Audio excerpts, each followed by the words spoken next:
Pierre Grech est avec nous, vice-président de Grech Immobilier. C'est un habitué de la maison puisque vous intervenez souvent. Pierre Grech, bienvenue, Bonjour. notamment avec Mehdi Viardot. Oui, la plupart du temps avec La Mehdi. plupart du temps, je suis ravi de vous avoir à mes côtés pour parler du CEE.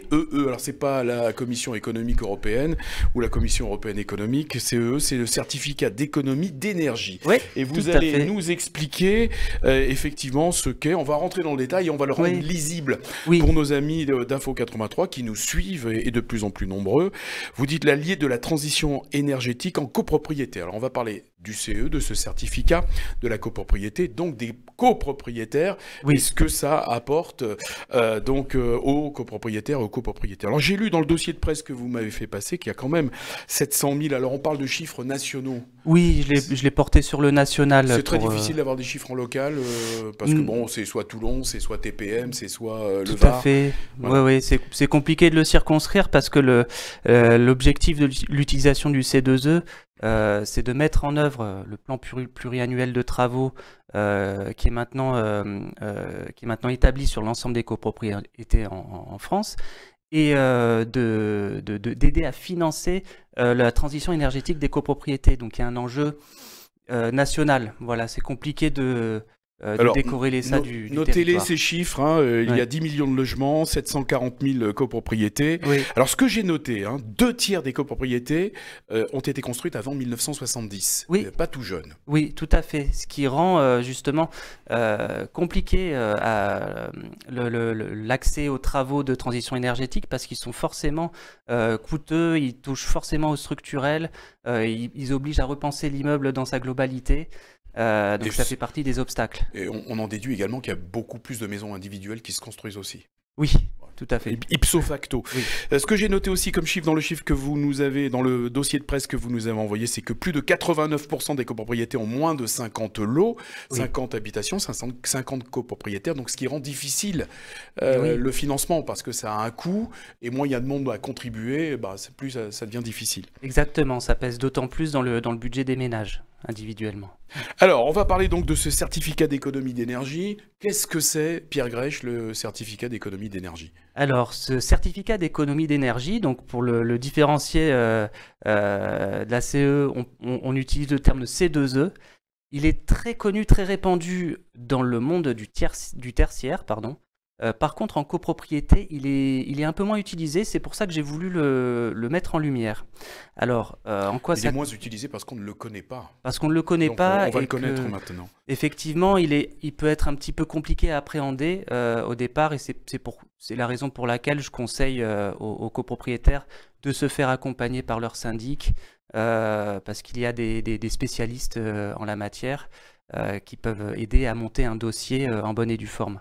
Alors concrètement, donc le certificat d'économie d'énergie, qu'est-ce que c'est? Alors ça part d'une obligation qui est faite aux grandes entreprises des filières énergétiques de justifier. Donc on va les citer, il y en a quelques-unes, EDF, Oui, Engie, EDF, Total Énergie, exactement. Nucléaire Énergie, Intermarché, Système U, Eni. Carrefour, Auchan, bon. Voilà. Et on trouvera la liste bien évidemment. Effectivement, c'est des producteurs, des distributeurs d'énergie. Qui donc donnent ce certificat? Oui, ils ont l'obligation de financer un certain montant de travaux qui ont pour objectif de faciliter la transition énergétique. Voilà, donc les copropriétés qui sont, on l'a vu, Oui. en majorité donc datant les 2 tiers en tout cas d'avant les années 70 ou des années 70, Exactement. se conforment effectivement enfin réduisent les émissions de gaz à effet de serre. Et exactement. Et donc, ils justifient du financement de ces travaux en produisant justement ce certificat à un organisme de contrôle étatique dédié. Et leur intervention à ces grandes entreprises, c'est de financer en partie des travaux de rénovation énergétique pour les copropriétés, pour des bâtiments également industriels ou tertiaires. Et en fait, il y a tout un process à suivre pour pouvoir en bénéficier. Alors ça va intéresser les copropriétés, les syndics et les copropriétaires parce Oui. que ça leur permet justement de se conformer à la réglementation, en tout cas de faire des économies d'énergie. Oui. Et quand on dit économie, dans le terme économie d'énergie, il y a le mot économie Oui. et c'est aidé par l'État. Oui. Et par on appelle ça des obligés. Voilà, on les appelle les obligés. Alors les obligés peuvent traiter directement avec les bénéficiaires de l'aide, donc les copropriétaires en l'occurrence, mais il y a également des opérateurs qui interviennent comme intermédiaires entre les Alors, les obligés. opérateurs, ce sont les assistants maîtrise d'ouvrage, c'est ça? En fait, ce sont des sociétés dédiées à la récolte des C2E. Ils ne font que ça. C'est même pas des entreprises de maîtrise d'ouvrage. Les entreprises de maîtrise d'ouvrage interviennent également sur les chantiers, mais vraiment les C2E font les opérateurs font l'interface entre les obligés et les copropriétaires.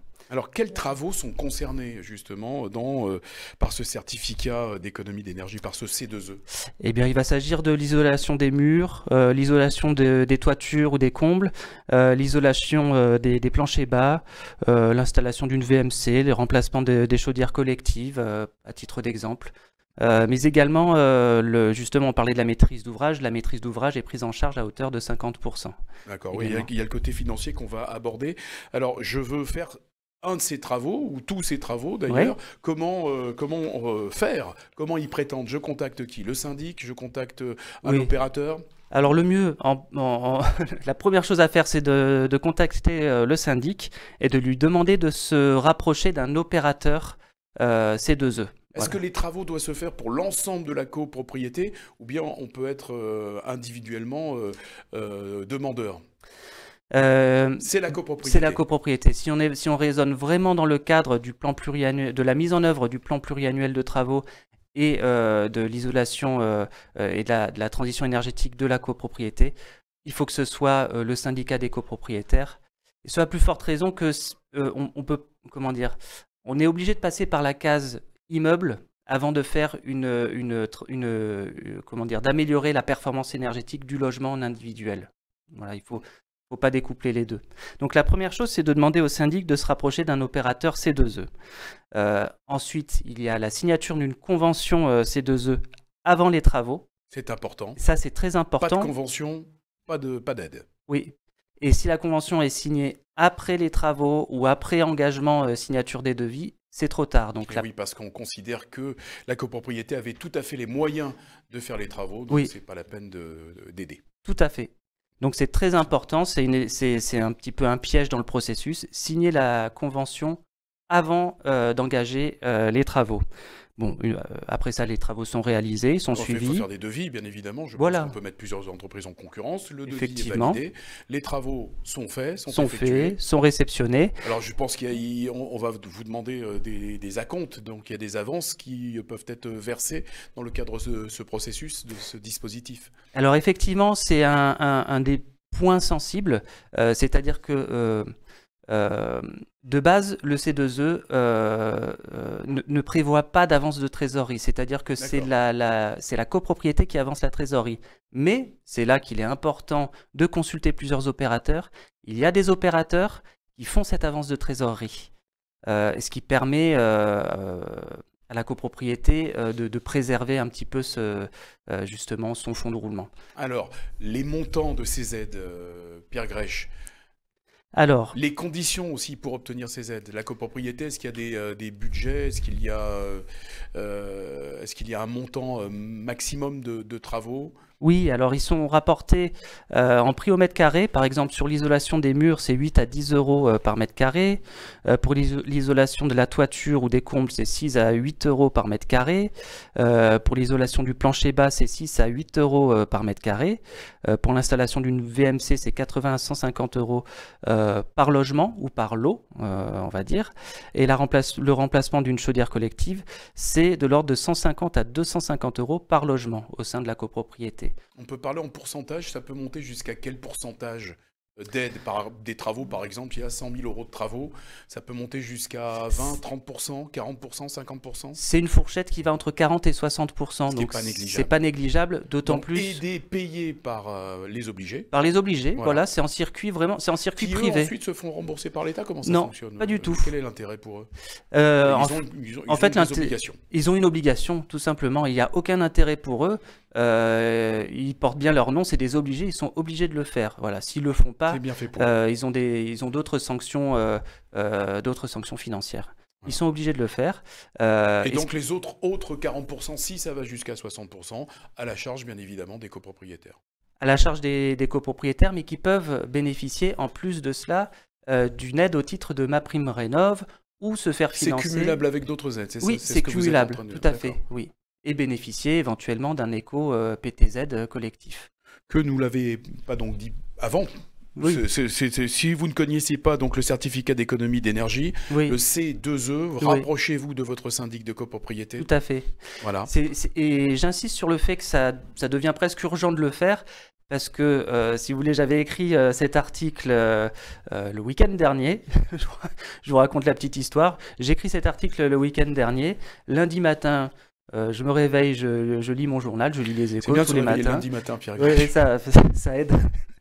Je lis les Échos et je tombe sur un article en première page qui indique que Bercy souhaite limiter le nombre de travaux éligibles au C2E. Ça coûte de l'argent, restriction de budget également. C'est une manière, disons, on va dire, c'est une manière de fiscaliser ce que les entreprises versent directement, les obligés versent directement aux copropriétés, aux tertiaires. Bon, en tout cas, ce qu'on va retenir, c'est que le particulier, ceux qui nous écoutent sur Info 83 peuvent en bénéficier. Ça peut aller jusqu'à 60% du montant des travaux. Oui. Rapprochez-vous de votre syndic, il doit être au courant. Sinon, vous appelez directement Pierre Grèche, dont voici le numéro de téléphone. Non, je plaisante. Merci Pierre Grèche. Merci beaucoup. À bientôt sur Info 83.